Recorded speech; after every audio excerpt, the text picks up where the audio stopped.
the Harmattan in eastern part of Nigeria is becoming so much. Becoming so much. Now for onye call, you know, you can see everywhere is so dry.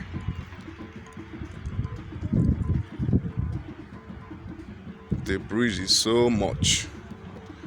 I have my young man here that want to tell us something about the Harmattan.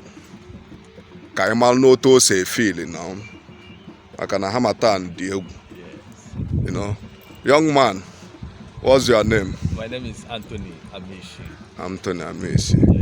Keke is a full Harmattan Ugola now here. Now the Ogoro is so much. One of them in this eastern part of the region, more especially. But already it is sense go oga afega lo. But already elo wine e takrola e part emole ejima owo here. So one of them by this weather, unobala alabo no le opota the north. Na nke ị na-ekwu like this nọ na nwaanyị alụgoro m nwaanyị enwetara nwoke kpọrọ ahụ ọnụ nwaanyị tota na-asị ọlọla nwaanyị alụgo m nwaanyị. So ka gị na nwaanyị si efili na ọnụokolo okoro a tupu anyị fadị ha the best weather na ahụla so far. But in I like it. Why?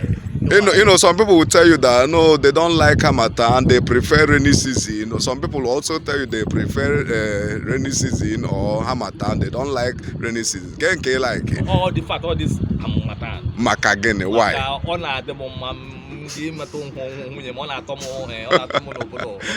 Aloba. Man, una afanane anu na obodo anwe ka o se dị now. You know, maka onye kwuo akalu olu ya uno.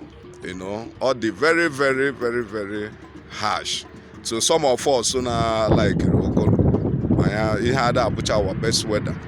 You know, but to some people on our their best weather. Like my young man here said, you know, when you wake up in the morning, just look around you, you are lying with your wife or your girlfriend, you know, this is best weather for two. Yes, I say no weather for two. You know, I can remember then in those days in secondary school or universities, you know, now by this time, you know, because of Udio Yinato. You know, but nke na digodi sharp nke today digodi all the somehow onye nsogbu. I wonder onye na-anọrọ ngwuti nwunye ya ma onye na-anọrọ ngwuti di ya amarụ m otu ha ga-esi na-efeel na this weather. Amarụ m unu nwa bụ ndị na-ege ntị otu ọ decide unu ka eke unu si efeel unu alaikere ogolo ọ na-adị unu mma n'ahụ. You know, ọ bụ na ọ na-adị gị mma ime ka anyị ma nụ otu ihe isi feel kwa otu ogolo si adị gị mma n'ahụ.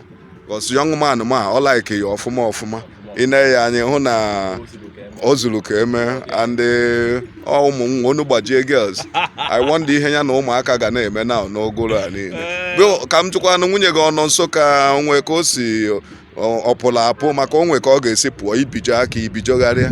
Ọ ka nọkwa nso ọ na-agakwa n'ebe ole ọmụmụ na onye mụ na ya kwụrụ ụgwọ isi ya ọ mụ akwụrụ ụgwọ isi ya nye nkwale ya ka ọ ga-eme.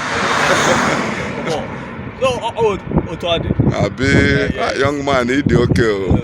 Thank you very much. So, can you work when you one day and then I know? Ogora is very important to Kama elo wine, ona kacha ma elo wine again when you get edo, when they feel ogora 50 day very well. Man, e single or your konja at tabugi ena. So advice him ga agunu onye na lolo wine ya ga lolo wine kai ya na nwunye ya feel this weather so much. Wow. So una anọ na anọ ị na-anọ bere nwaanyị mana ịmana na onwe ihe dị n'ịnụ nwaanyị onye na-ejiri okwe na ego ọ ya eji nụ nwaanyị onye emenụ gịnị oyi ya tụgbuni ya nụ oyi ya tụgbuni ya at least ha nwekwara oyi nwaanyị ya ga na ya na oyi ya nwaanyị etoru obi ị na-akwado n'ihe nwoke na nwaanyị ọ dị nọ mmanụ from nwoke na nwaanyị ebe m shiri bido nwoke itile eti o ịma otu ịma mma nwoke na ọnụ ọ dị ka iwe onu gbajie ịgụ sensus gwakana anyị ka isi gụ onye bụ sensus nwanne mana onye negodi gị anya ọ ma na ịgụ sensus ịgụrụ ya ọfụma oke ụmụ Igbo na-ahụ naanị ya na young man gụkwa sensus mana na mgbakọba ife niile bụ get married. If you have what it takes to get married, my friend, get married. And there's hello me if ọsị you know, because nwoke ma ị na ha ahụ ya ọ gbagharịsịa ịma asị akụ fesi ọ daala awọ o fesịa ebe niile mana o jego kulu nwa sukwa n'ike ikulu ke nwa izuo ike ego ga adị